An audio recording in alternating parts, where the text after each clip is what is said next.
Perkembangannya banyak, tapi karena durasi jadi kita batasi aja 10. Lebih dari itu nanti kita mikir sendiri-sendiri lah gimana letak penyimpangannya. Kenapa kita angkat tema ini? Apakah karena kita sudah mau meninggal, jadi kita ngomongin waris ya? Jawabannya tentu saja tidak. Sebab untuk bicara tentang waris ini ada beberapa alasan kenapa kita harus membahas tentang ilmu waris ini. Jadi kalau boleh saya mundur ke belakang ya. Kenapa kita bicara tentang waris? Nomor satu, karena ada ayat yang mengancam kita kalau seandainya kita menentang hukum waris Islam itu, hukumannya nggak tanggung-tanggung, kita akan masuk ke dalam neraka, dan di dalam neraka itu kita kekal. Di dalam neraka itu kita kekal, tidak keluar-keluar lagi.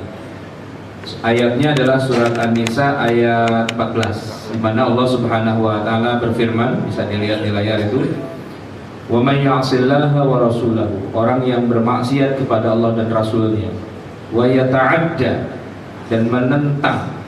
Menentang ini maksudnya Allah sudah berikan perintah, diatur kalau nanti kamu mati anakmu sekian sekian sekian sekian, itu kok ditentang, dilanggar, tidak dijalankan, maka hukumannya walaupun kita mati dalam keadaan Islam, baca 2 kalimat syahadat, rajin sholat, ya, bahkan rajin bolak-balik ke tanah suci dan sebagainya, tapi urusan bagi waris kok nggak sesuai dengan ketentuan Allah, yudkhilhu naran, Allah masukkan dia ke dalam neraka, khalidan, abadi, fiha, di dalamnya.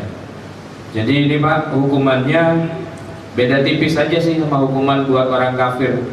Kalau orang kafir itu kan mati ya, masuk neraka begitu, udah nggak ada keluar-keluar lagi. Ya, ini Islam, sholat, rajin gitu ya. Tapi ketika dia menentang ketentuan Allah dalam masalah pembagian waris, itu ternyata sama Pak, masuk neraka dan nggak keluar-keluar lagi juga. Padahal seharusnya yang namanya Muslim itu, kalau dia mati, terserahlah dia mau berapa lama di neraka itu, tapi pada akhirnya akan dipindahkan juga ke surga. Karena jaminan dari Allah itu begitu, jaminan dari Nabi juga begitu. Man kana fi qalbihi mithqala habatin minal iman dakhala jannah.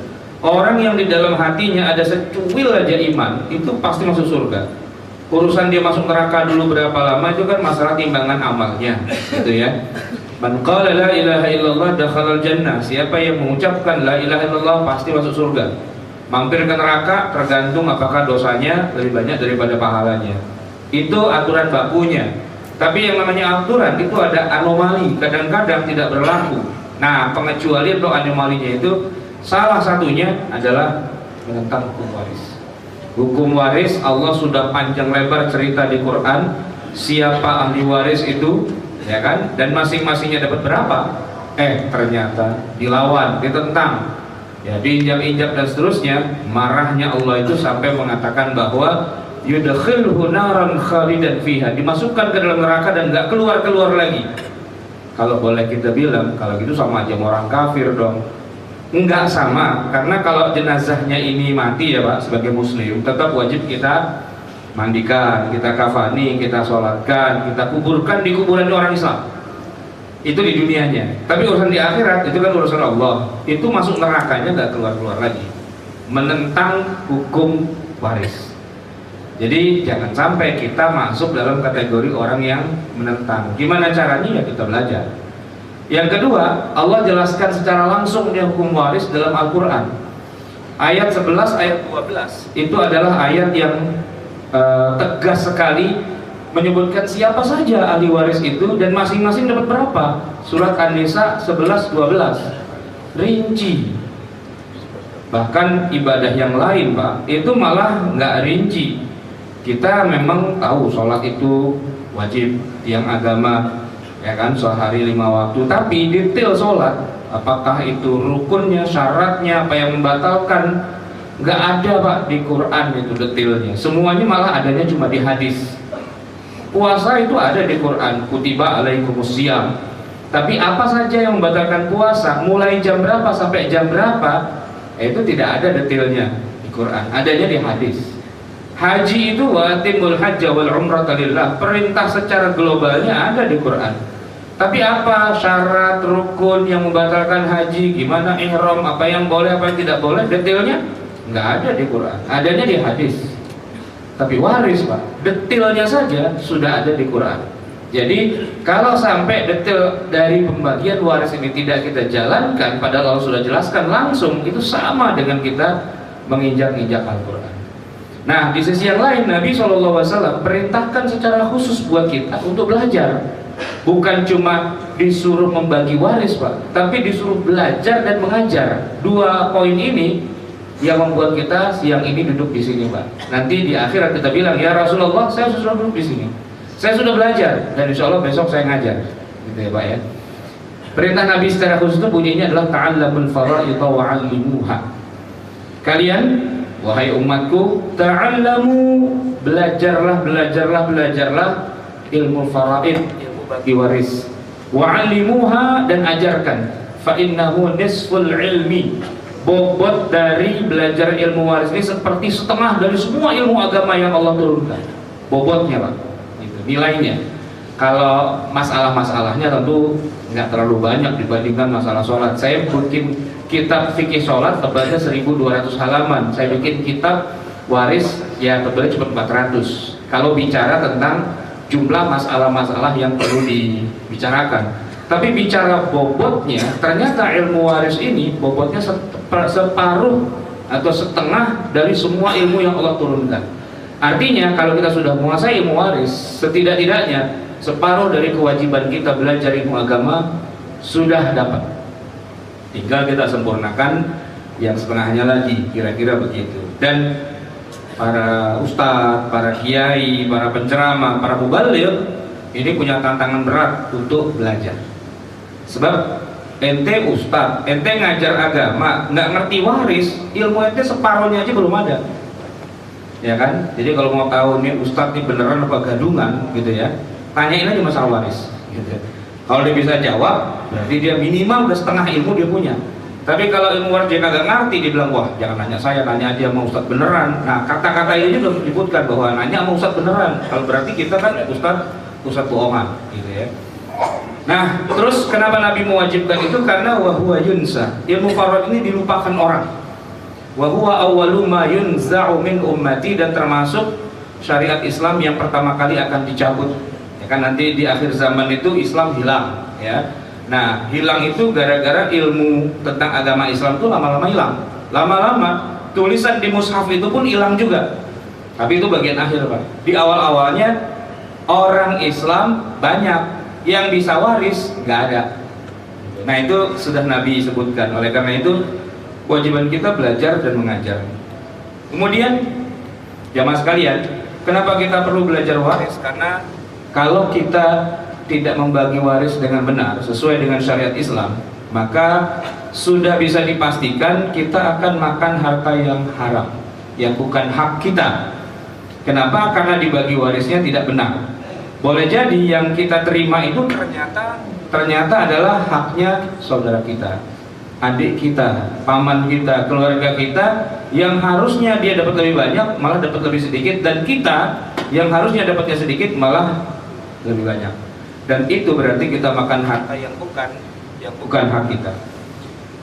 Kemudian yang berikutnya lagi, langkanya ilmu waris di dunia ini sekarang, khususnya di hari-hari menjelang kiamat ini, jamaah sekalian.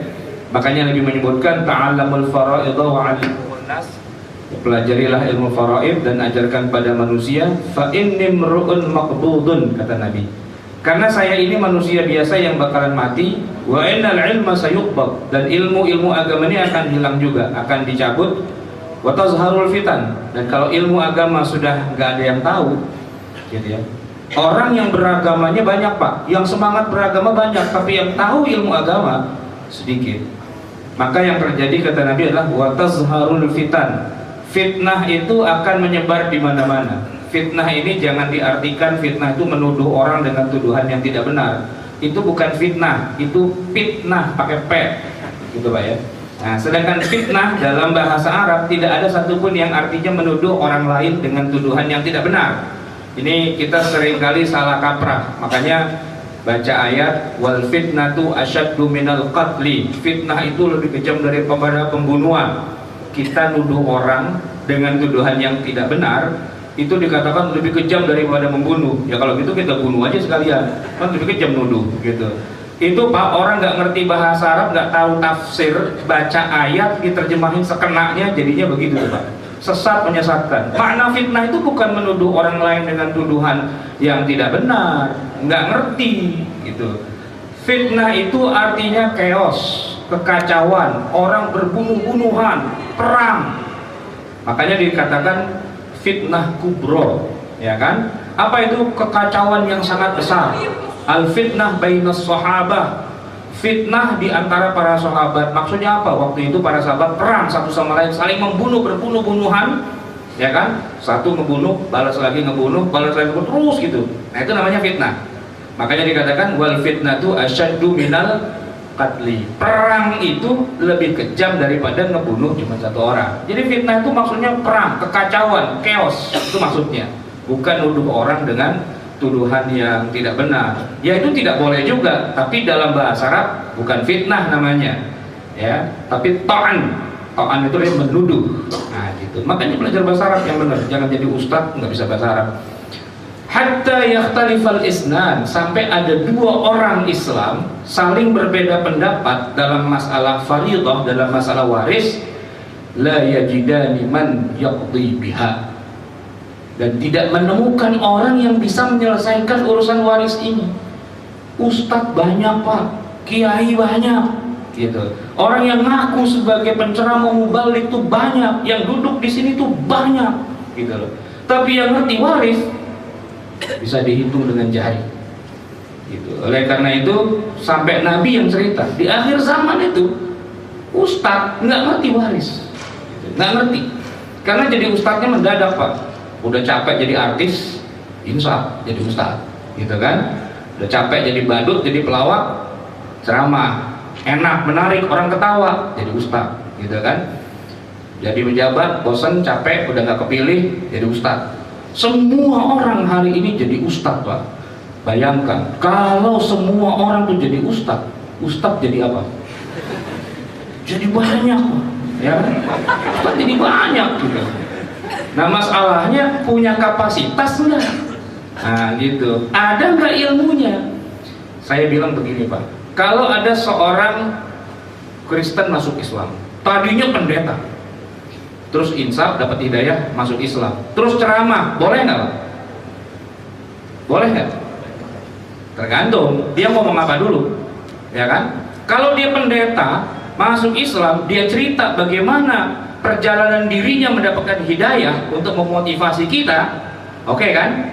Oke. Tapi kalau dia ngomong struktur pesawat terbang itu gimana cara bikinnya, ya nggak bisa lah, pendeta gitu loh, ya kan? Kecuali dia belajar di ilmu metalurgi, dia belajar tentang kerangka baja, kerangka pesawat dan sebagainya, ngomong tentang itu silahkan, gitu ya Pak ya.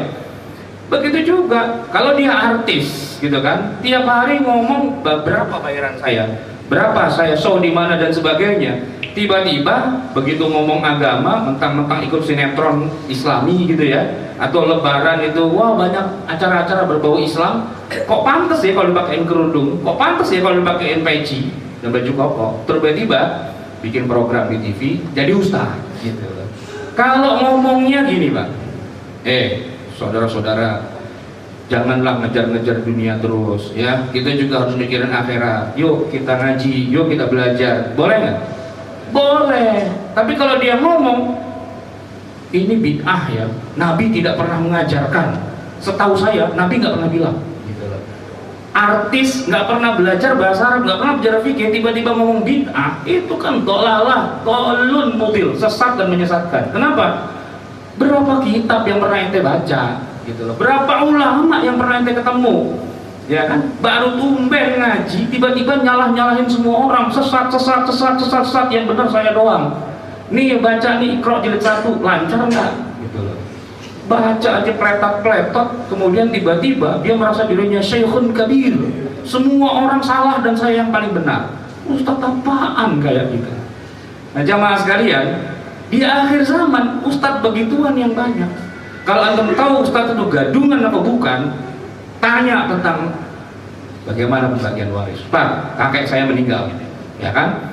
Dia punya harta sekian, anaknya sekian, yang perempuan sekian, yang laki sekian, yang perempuan sekian, yang begini, terus berapa masing-masing pendapatnya? Waduh, saya nggak tahu. Bukan Ustaz, ketahuan. Ketahuan, Pak, gitu ya. Orang tuh dikatakan ngerti agama, artinya dia ngerti ilmu waris. Dan Nabi perintahkan itu kepada umatnya. Pada umat yang biasa kayak kita nih, yang awam disuruh belajar, apalagi yang jadi ustaz, lebih-lebih harusnya. Baik jamaah sekalian, Umar bin Khattab radhiyallahu an itu mewajibkan kita para umat Nabi Muhammad untuk belajar waris dengan serius, sebagaimana seriusnya kita belajar Al-Quran. Sekarang ini Pak, di setiap masjid, di setiap musola, di setiap tempat majlis taklim dan seterusnya, banyak sekali orang belajar Quran. Mulai dari yang Iqra dari 1 sampai 6, sampai yang tahsin, bahkan sampai yang tahfiz. Dan berapa banyak di antara kita yang anaknya itu dipesantrenkan di pesantren tahfizul Quran. Dengan bangganya dia bilang, anak saya sudah 5 juz. Kalau saya 10, saya 15. Yang lain bilang, saya 23. Wis, kalau saya dong 32. Kelebihan Pak sombongnya. Nah jemaah sekalian, bagus belajar Quran, tapi ingat ya, membagi waris itu adanya di dalam Quran. Surat An-Nisa 11-12 itu ayat Quran, dibaca, dihafal, disetor-setor setiap hari. Tapi kok malah nggak dikerjakan, dicuekin, dimasa bodohin, diinjak-injak. Apa artinya menghafal Quran itu? Menghafal Quran itu menjaga Quran, memeluknya, dan kemudian menjalankan isinya. Kalau cuma dihafal, dibaca, dihafal, dibaca, dihafal, dilombakan, tapi isinya diinjak-injak, kan sama aja dengan himar yang membawa kitab-kitab suci. Kal himari yahmilu asfara, seperti keledai yang membawa kitab suci. Gak ada gunanya Quran itu dihafal kalau nggak dijalankan isinya. Maka Umar itu tidak suka Quran cuma dibaca-baca doang, dipelajari doang, tapi nggak dijalankan isinya. Dan untuk bisa menjalankan isinya, ya pelajari. Dan hari ini semoga Umar tahu ya, nih kita lagi belajar nih Umar. Nanti di akhirat ada videonya nih Pak. Ya, kalau Umar bilang, nah, saya ada di pojokan lagi nyender gitu ya. Baik jemaah sekalian, kenapa kita harus belajar waris? Ini Pak, ini masalah pecah keluarga. Gara-gara warisan ini saya nih paling sering ngadepinnya. Telepon berbunyi, Ustaz mau nanya tentang waris, ada masalah besar di keluarga. Ada apa? Cerita dia panjang lebar dan sebagainya. Terus dia bilang, kami sekeluarga mau datang, mau nanya yang lebih dalam. Saya bilang gini, jadi ini kalian berbeda ya. Ada yang bilang segini, ada yang bilang segini. Iya. Waktu itu kita minta Ustadz kasih keputusan di tengah kita. Saya bilang, kalau saya sudah jelaskan dan ternyata ente itu dapatnya lebih sedikit, kira-kira gimana? Waduh, emang saya dapat sedikit, Ustadz cari bocorannya dulu.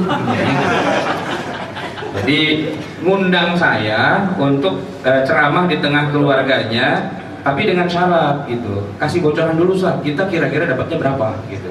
Kalau emang dapatnya sesuai dengan prediksi kita, insya Allah acaranya jadi Ustadz. Tapi kalau nggak sesuai gitu, mohon maaf Ustadz, ada nomor telepon Ustadz yang lain nggak ya katanya gitu. Jadi kalau sekiranya sesuai, baru kita diminta untuk mensupport. Tapi kalau nggak sesuai, dibuang, dicuekin, gitu Pak. Ini penyakit kita. Oleh karena itu, belajar waris itu jangan sampai kalau sudah kejadian di depan mata baru mau belajar. Enggak, belajar itu sekarang. Mumpung kita masih miskin Pak, mumpung tanah kita belum naik harganya, gitu. Besok kalau kita udah kaya, udah berantem nih keluarga, udah ribut, itu Pak yang namanya SMS dengan keluarga, perang SMS tuh Pak. Daftarnya itu isi kebun binatang semua, ya. Daftar semua hewan ada di situ Pak, ya. Udah celak-celakan, maki-makian, lebaran nggak nanya dan sebagainya, gara-gara rebutan harta, gitu. Nah udah begitu baru datang ke kita mau nanya, udah gitu pakai syarat lagi, kalau dapatnya banyakan oke jadi, kalau nggak banyakan nggak jadi, gitu ya. Itu kelakuan, gitu. Baik, nah jamaah sekalian, alasan yang lain kenapa kita belajar waris, karena sebenarnya matematika hukum waris itu sederhana. Ya, dia cuman belajar mengurangi, operasi pengurangan doang.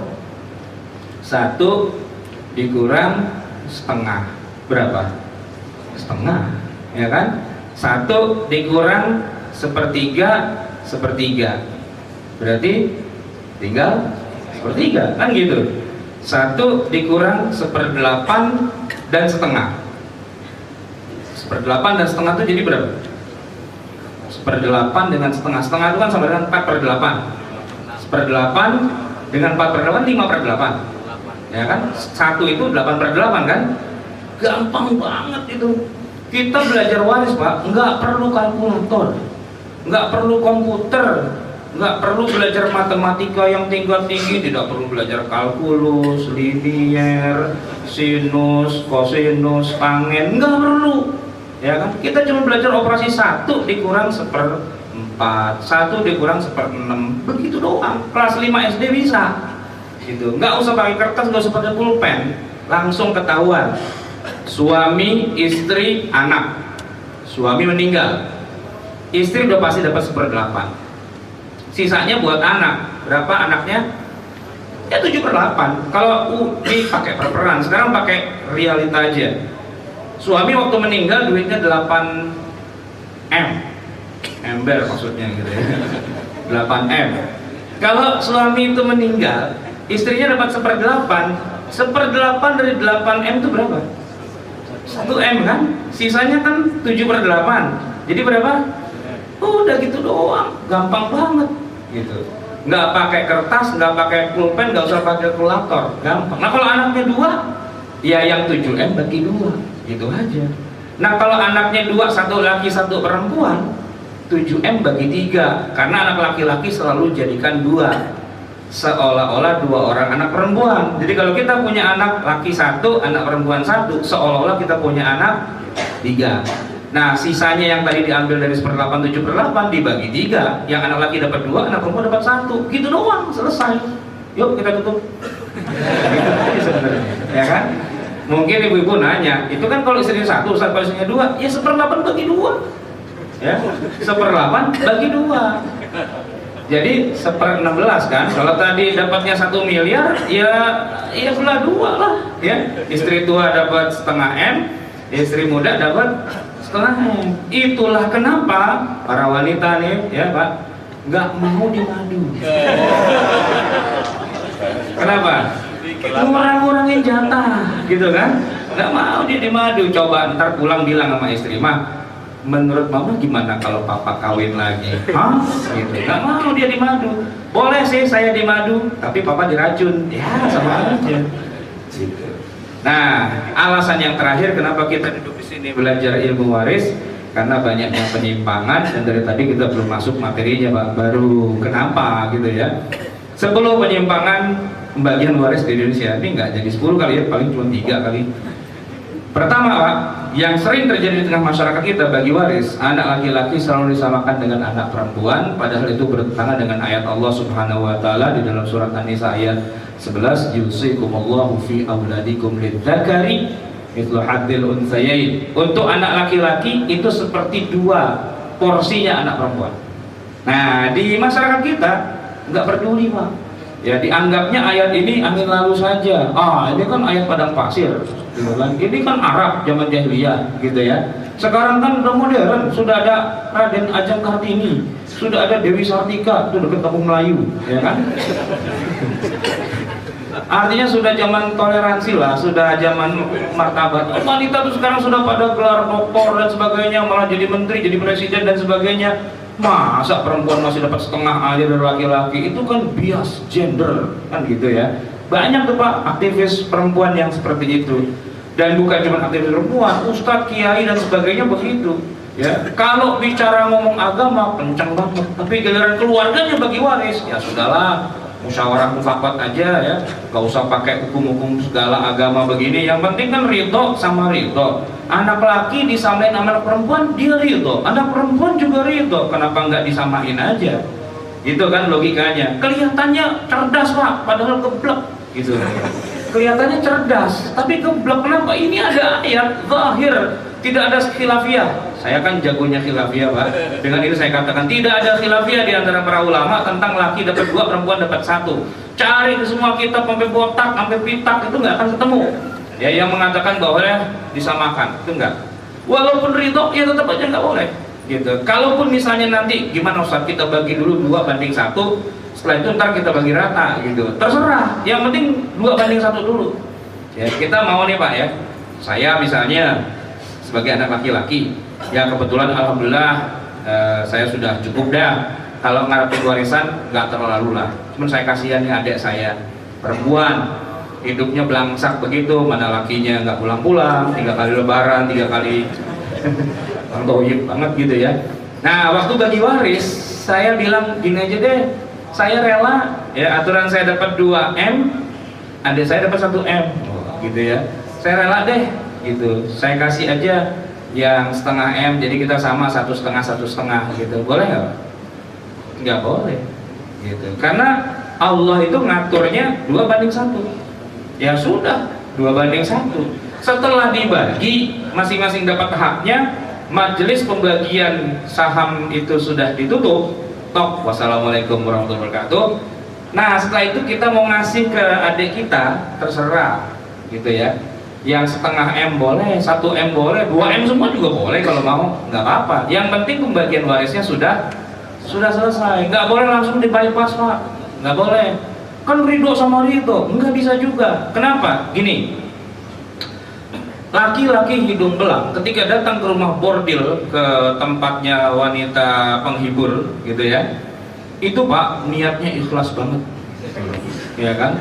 Setelah mereka berzina, selesai zina itu ya, berapa ronde gitu ya, terus yang laki itu ngasih apa namanya bayaran kan ke perempuan sesuai dengan tadi akad di awal berapa gitu kan ya, ngasih gitu. Itu waktu ngasih, dengan ini saya ikhlas memberikannya lillahi ta'ala ya, semoga diterima gitu kan, ikhlas gitu. Dia kasih itu dengan ikhlas Pak gitu.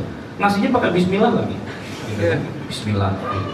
Nah, yang perempuan, si wanita jalang, wanita binal, wanita nakal itu, ya jawabnya pakai syukron, jazakallah gitu loh, afwan gitu ya, syukron, afwan, jazakallah, semoga berkah ya, sering-sering datang ke sini, iya doain aja gitu. Itu apakah zina mereka itu jadi sah, jadi halal gara-gara dikasih embel-embel aksesoris kata-kata Islami begitu? Ya kan, ruang kamar berzinanya itu ada gambar Ka'bah ya kan, la ilaha illallah Muhammadur Rasulullah gitu. Enggak bisa ya kan, enggak mentang-mentang aksesorisnya diganti dengan aksesoris Islam lantas perbuatan itu yang fundamentalnya memang haram lantas jadi halal, enggak gitu. Nah, maka dalam bagi waris gitu juga, walaupun kedua belah pihak itu rela, tapi kalau Allah tidak rela ya nggak bisa gitu. Oleh karena itu kalau mau dibagi rata, ntar kalau bagi warisnya sudah selesai ya. Jadi gini, yang perempuan yang laki dapat 2, laki dapat 1 perempuan gitu kan. Ntar tenang aja, gua bagi deh gitu ya. Yang penting bagi dulu sesuai dengan syariat Islam. Begitu udah selesai, yang perempuan nanya, "Bang, katanya mau dibagi." Enggak, apa? Itu lain cerita ya kan gitu.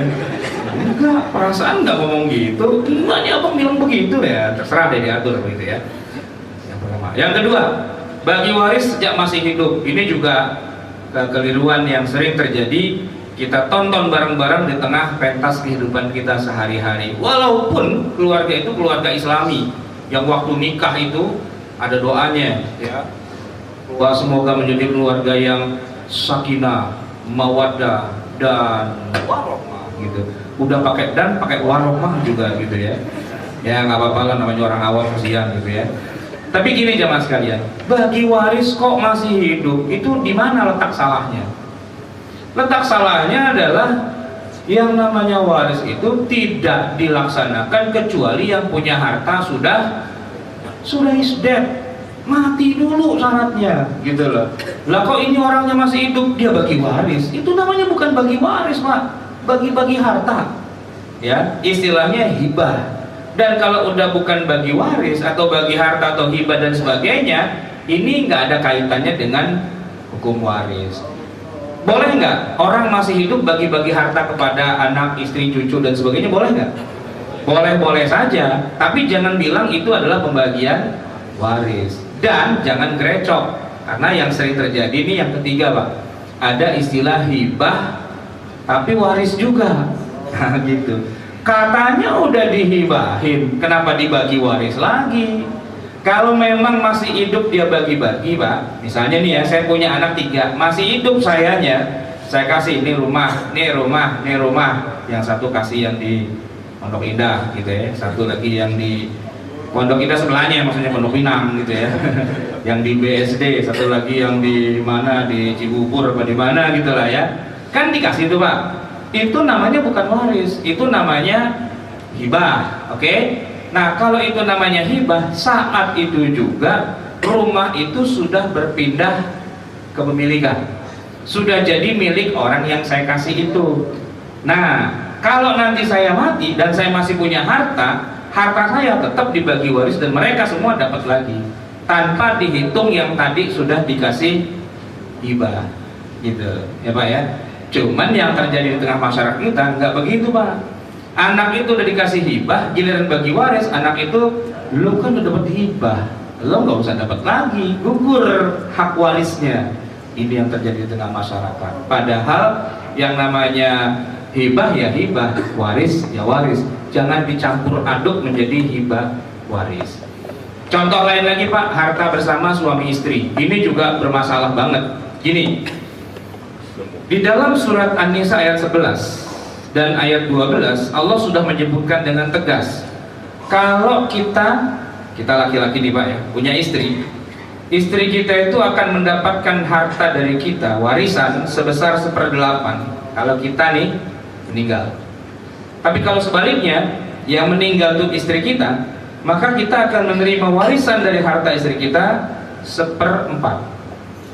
1/8 kalau yang meninggal suami, istri dapat 1/8.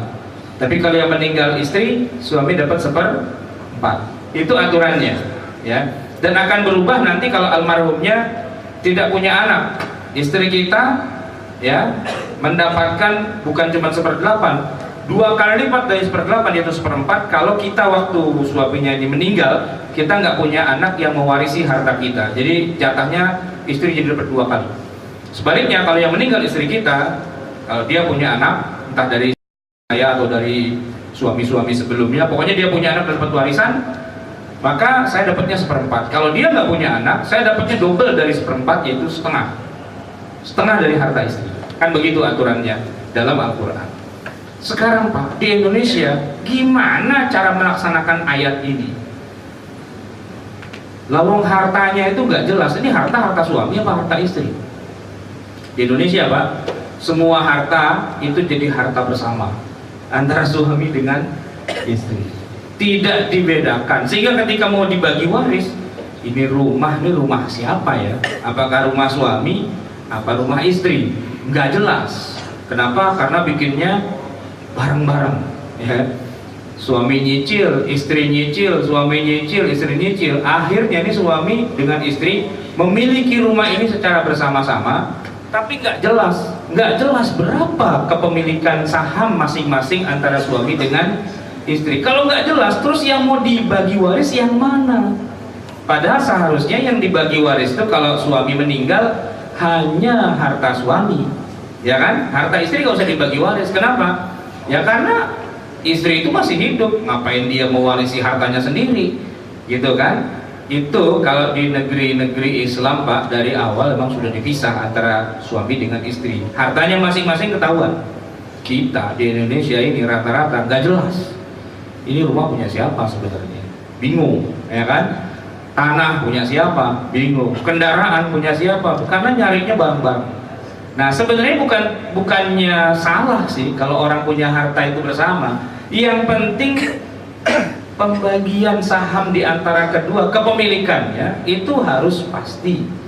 Sehingga nanti kalau misalnya begini Pak, suami istri patungan rumah bareng-bareng, ya. Suami mengeluarkan harga rumah mungkin agak mahal gitu ya, misalnya taruhlah 300 juta gitu. Nah dari 300 juta DP-nya sih pakai duit istri 50 juta, tapi terus nyicil sampai 300 itu duit suami semua. Itu gampang Pak, enak, ketahuan. Berarti di rumah kita yang harga 300 juta itu 50 jutanya milik istri, sisanya 250 juta berarti milik suami. Nah, kalau suami itu meninggal atau sebaliknya istri itu meninggal, yang kita bagi itu jatahnya masing-masing saja. Kalau istri meninggal, yang kita bagi adalah yang nilai 50 jutanya dari rumah itu. Kalau suami yang meninggal, ya 250 juta dari harga rumah itu yang kita bagi-bagi. Begitu seharusnya. Nah, tapi itu kan rumah yang memang belinya bareng. Bisa jadi itu memang aslinya adalah harta suami atau harta istri. Nah, kalau memang itu harta suami, itu kita bagi. Suami meninggal dibagi-bagi. Tapi kalau bukan harta suami, itu harta milik istri. Rumah ternyata punya istri, yang mati suaminya. Rumah itu milik istri, yang mati suaminya. Tanah milik istri, mobil milik istri, kendaraan semua itu milik istri. Yang mati suaminya, dan suaminya nggak punya apa-apa karena waktu nikah dia modalnya dengkul doang, lancip 2 biji, gitu, ya kan? Sama cinta, gitu kan? Makan tuh cinta, gitu. Nah begitu dia meninggal, hartanya mana, bandanya mana, nggak ada. Itu kalau pakai hukum Islam ya sudah, berarti nggak ada yang dibagi waris. Orang suami nggak punya harta, gitu ya. Tapi kalau pakai hukum kita nih Pak, yang berlaku di Indonesia, ini kita pakai hukum Belanda, hukum Barat, gitu. Yang mana kalau ada 2 orang menikah, maka otomatis harta siapapun di antara keduanya itu dilebur jadi satu. Cuman bedanya kita dengan Barat, kita ada istilah harta bawaan. Maksudnya harta bawaan itu gini. Misalnya nih ya, perempuannya Betawi asli, anaknya Pak Haji, tanahnya banyak, gitu kan. Suaminya orang dari daerah, numpang di Jakarta, awalnya kontrak, lama-lama nikahin anaknya yang punya kontrakan. Jadi kan nggak bayar kontrakan lagi kan, Pondok Mertua Indah gitu. Saya nggak nyindir Pak, nuduh, gitu ya. Nah, akhirnya kan mereka hidup serumah tuh, ya kan. Tapi rumah itu punya istri, ya kan? Tanahnya juga punya istri, karena itu yang punya bapaknya begitu, dapat dari warisan bapaknya. Nah kalau suaminya meninggal, ya nggak perlu dibagi waris. Kenapa? Apanya yang mau dibagi waris? Hartanya suami nggak ada kok, gitu. Kecuali suami itu nanti punya uang tabungan, punya sesuatu yang milik dia. Nah itu yang kita bagi waris. Nah, ini yang sering kali terjadi di tengah masyarakat. Nah biasanya kalau udah bingung nih bagi waris antara suami dan istri karena hartanya campur, akhirnya yang terjadi Pak, menunda-nunda pembagian waris. Dan itu saya kira tidak ada satupun rumah muslim di Indonesia kecuali melakukan penundaan itu. Pak, bapak kita meninggal, ibu masih ada, berani nggak kita minta bagi waris? Nggak berani. Bisa dituding-tuding sama emak kita, anak durhaka lo, no kuburan bapak lo masih basah, udah minta warisan, gitu Pak. Karena dalam masyarakat kita dianggap kalau belum dua-duanya mati, itu belum ada bagi waris, gitu. Padahal dalam hukum Islam nggak begitu. Bapak kita meninggal, kita bagi waris dari harta siapa? Dari harta bapak kita. Entar ibu kita meninggal, ya bagi waris lagi. Harta yang mana? Ya hartanya ibu kita. Cuman bagaimana kita mau bagi 2 kali begitu, orang bapak sama ibu nggak tahu hartanya dia yang mana, kan jadi kacau kan? Gitu. Dan lebih kacau lagi Pak, nungguin emaknya meninggal, kagak meninggal Mak. Loh ini kejadian, gitu, kejadian. Jadi waktu bapaknya meninggal, ya nggak dibagi waris, ya kan, nggak enak lah, mak kita ntar tinggal di mana, apa segala macam, wah macam-macam dah alasannya begitu kan. Ditunggu, ibunya nggak mati-mati, malah anak pertamanya mati, ya kan. Udah gitu anak kedua pada mati, 3, 4, 5, ya pada mati nih anaknya, gitu kan. Emaknya masih hidup, lah terus bagi warisnya bagaimana?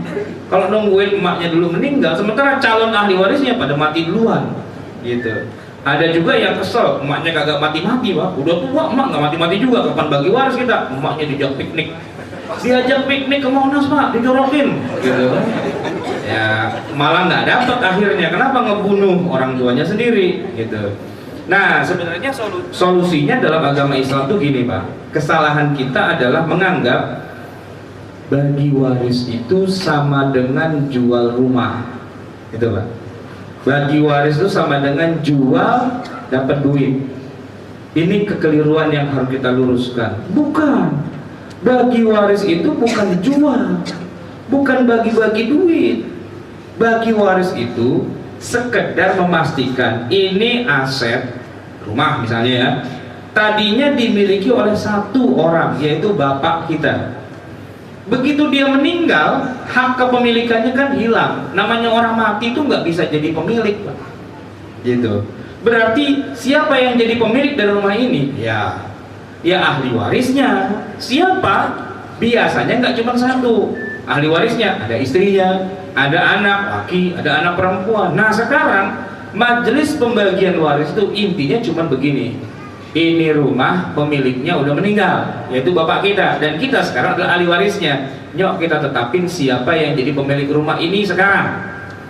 Ibu 1/8, anak laki 2 bagian dari anak perempuan. Berapa anak laki, berapa anak perempuan, kita hitung. Masing-masing ketahuan dapat berapa per berapa atau berapa persen.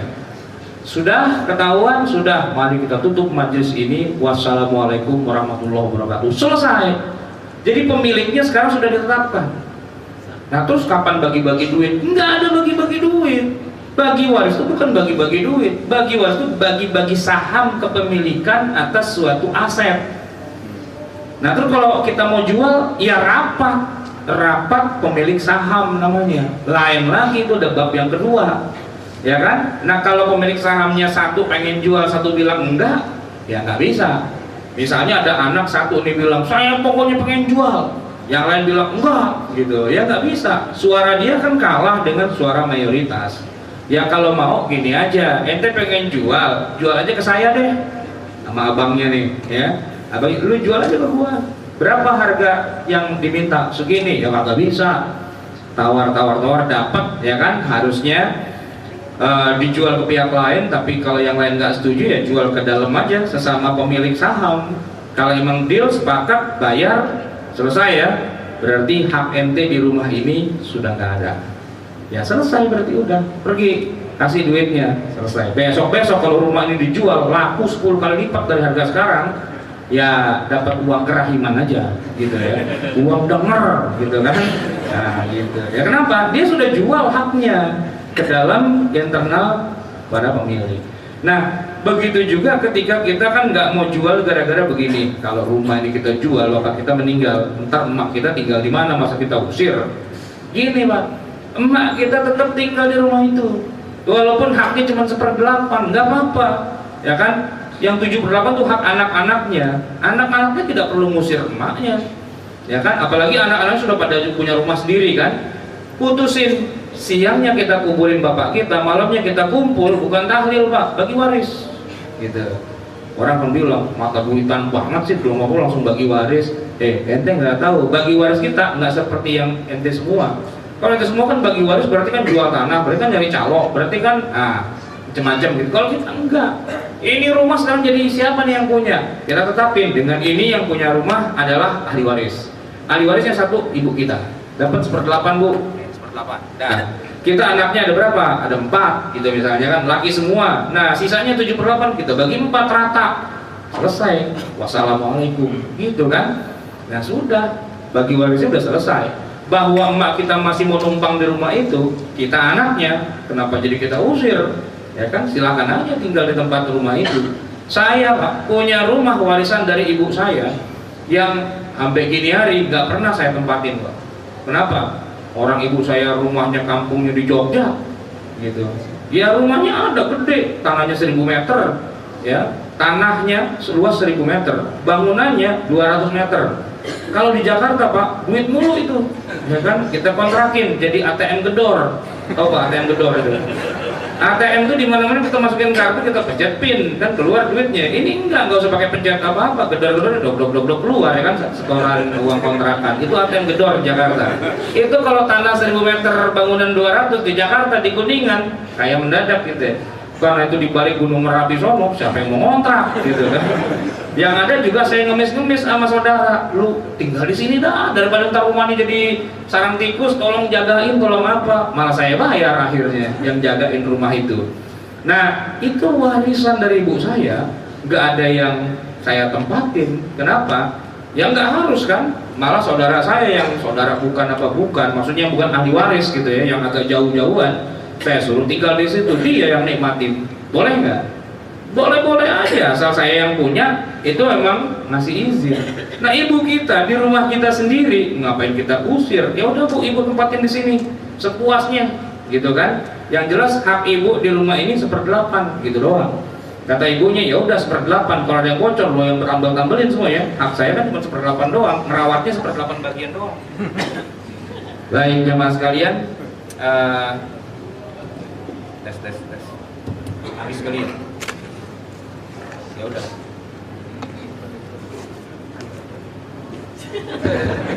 tes semua sini boleh.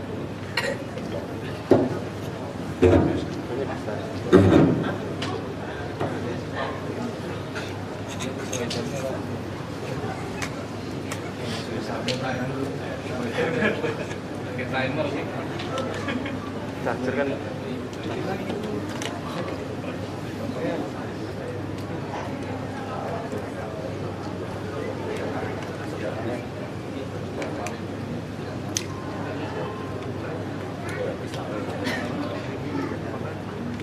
Ya, salah masak.